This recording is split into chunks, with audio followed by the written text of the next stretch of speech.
Scream is... I'm not talking about 1996's Scream. I'm talking about 2022 Scream.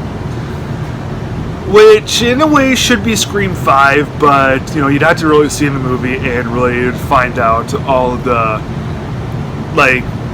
see the movie and you'll figure out why they're not calling it Scream 5.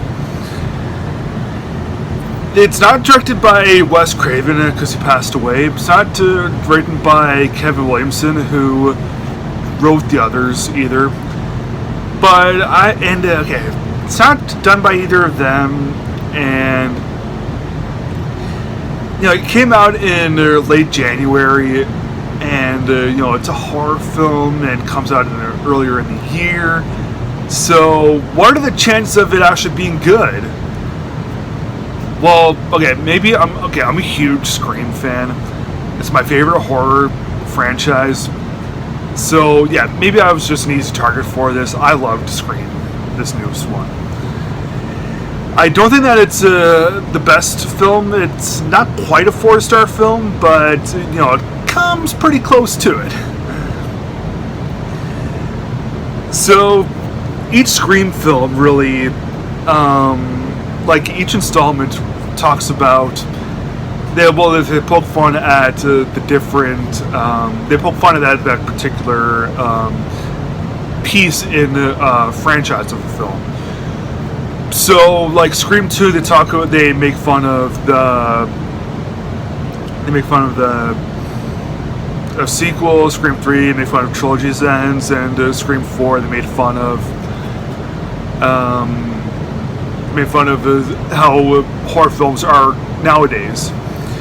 But this one right here, it's mostly about reboots and things like that.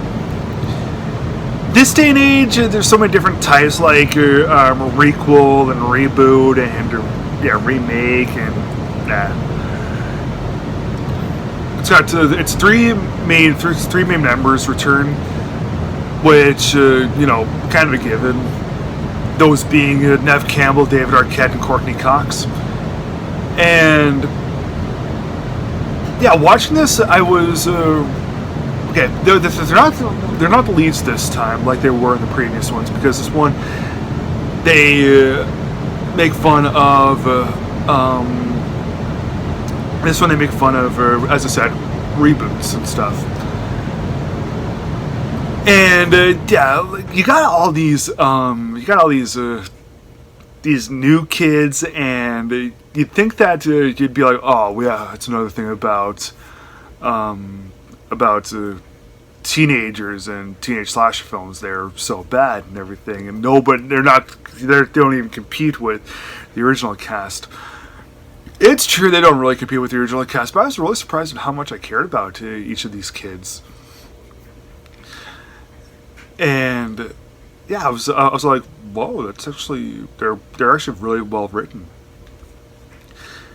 If I didn't care about any of these kids, then I would have hated this movie more than necessary, and I would have probably been like, kill them already. It would have been a big slap to the face if I didn't care about these kids. But frankly, I did. I was surprised with it. But when Arquette and Campbell and Cox make their returns, it's pretty awesome. And as the film that does some bits that takes a little bit of a reboot route to it, I enjoyed. Of course, there's going to be some rehashes to it, and frankly, the rehash things really didn't bother me like I thought that they would. I thought that there was going to be like, oh, come on already, but I actually didn't mind it at all. And learning about when we find out the killers, it really it's kind of cool, like finding out the motives behind everything. The only time I ever didn't really like the killer's motives were in Scream 3. That's why it's probably the worst Scream movie. But all the other killers, on the other hand, had good motives. This one too. And yeah, this is really a huge surprise with. Because okay, it's been 11 years, and it was 11 years since between Scream 3 and Scream 4. But yeah, I was just surprised with. I thought that this one would have had, someone would have ran out of fuel, but it actually didn't. Sidney Prescott is awesome. I'm sure you may have seen in the trailers. Watch the trailer when she says, "I'm Sidney Prescott. Of course, I have a gun." That's pretty awesome stuff there. The thing is, I can't give this film a perfect score. You'll find out why. There's an outing of the character in this. That's all I'm gonna say. I don't want to ruin too much, but yeah, that's the reason why I can't give this film a perfect score.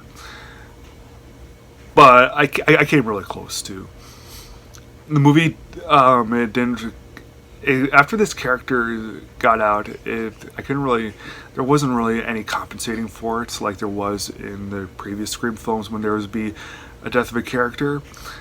So yeah, just know that Scream came close to me giving me a perfect score. So yeah, I'm going to give Scream from 2022 3.5 stars out of 4.